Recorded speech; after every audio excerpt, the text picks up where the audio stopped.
हवेली की बड़ी बड़ी गाड़ियाँ, चमकते झूमरों और रसूख के बीच विक्रम का जीवन हमेशा से अनुशासन और नियमों से बंधा था। वह शहर के सबसे सफल उद्योगपतियों में से एक था। उसके लिए नियम ही सब कुछ थे। कोई भावना नहीं, कोई जल्दबाजी नहीं। दूसरी तरफ राधा एक बेहद सीधी, मासूम और स्वाभिमानी लड़की, जो अपने परिवार का सहारा बनने के लिए विक्रम की बड़ी हवेली में काम करने आई थी।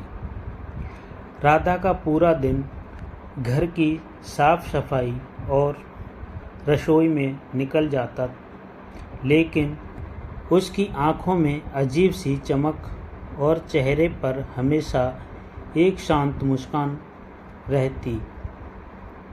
पहली मुलाकात का असर।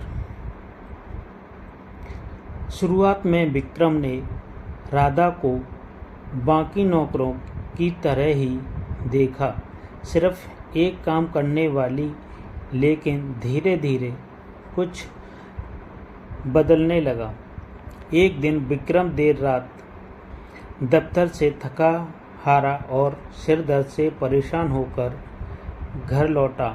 हवेली के बाकी सभी नौकर सो चुके थे, लेकिन रसोई में हल्की सी रोशनी थी। राधा वहाँ विक्रम के लिए गरम चाय और हर्बल काढ़ा बना रही थी। जब उसने चाय की ट्रे मेज पर रखी तो विक्रम ने बिना देखे कहा, राधा, तुम्हें इतनी देर जागने की जरूरत नहीं थी। राधा ने सादगी से जवाब दिया, साहब, काम खत्म करना फर्ज है, लेकिन किसी की तकलीफ देखकर मदद करना इंसानियत है। आपकी तबीयत ठीक है नहीं लग रही थी। उस रात विक्रम ने पहली बार समझा कि उस बड़ी आलीशान हवेली में कोई था जो उसकी हैसियत नहीं बल्कि उसकी सेहत की परवाह करता था। फासले मिटने लगे, दिन बीतते गए। विक्रम, जो पहले बात बात पर सख्त रहता था, अब राधा के छोटे छोटे प्रयासों को नोटिस करने लगा। जब कभी विक्रम तनाव में होता और तो राधा उसकी पसंदीदा फूल गुलदस्ते में सजा देती।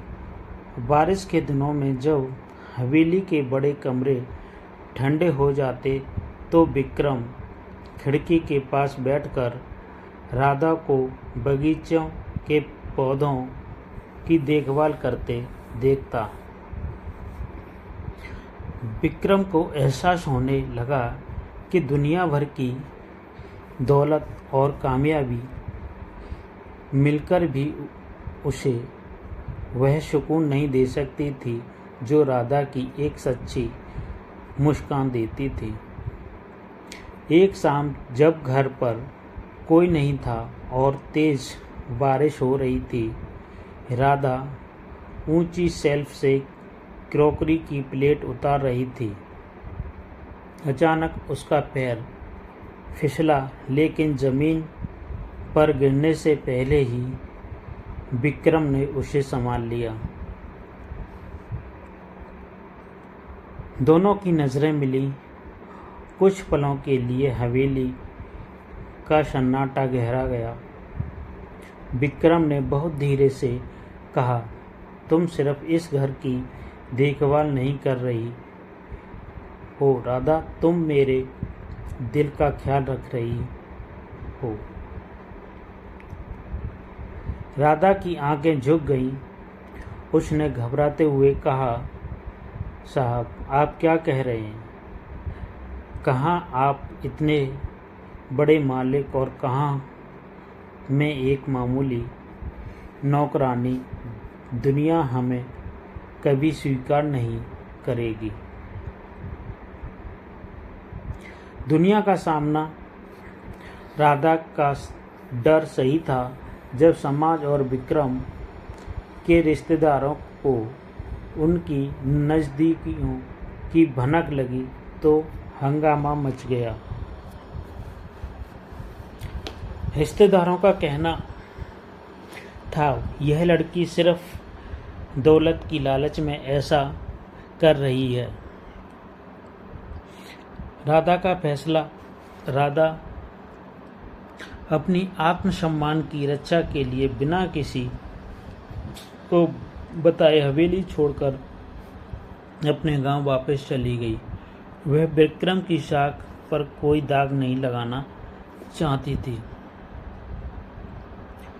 जब विक्रम को पता चला कि राधा चली गई तो पहली बार उस सख्त और अनुशासित मालिक ने हवेली के नियमों को तोड़ दिया।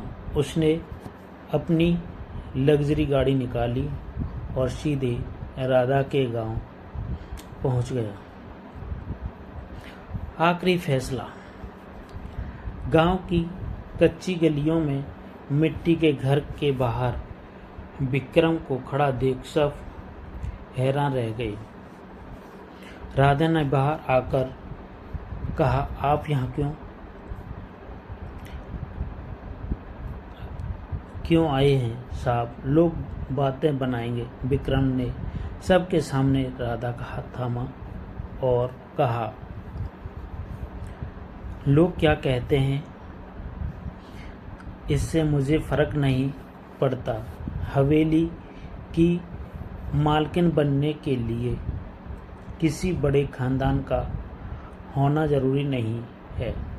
एक बड़े और सच्चे दिल का होना जरूरी है। मेरे पास सब कुछ है राधा, लेकिन तुम्हारे बिना वो सब बेकार है।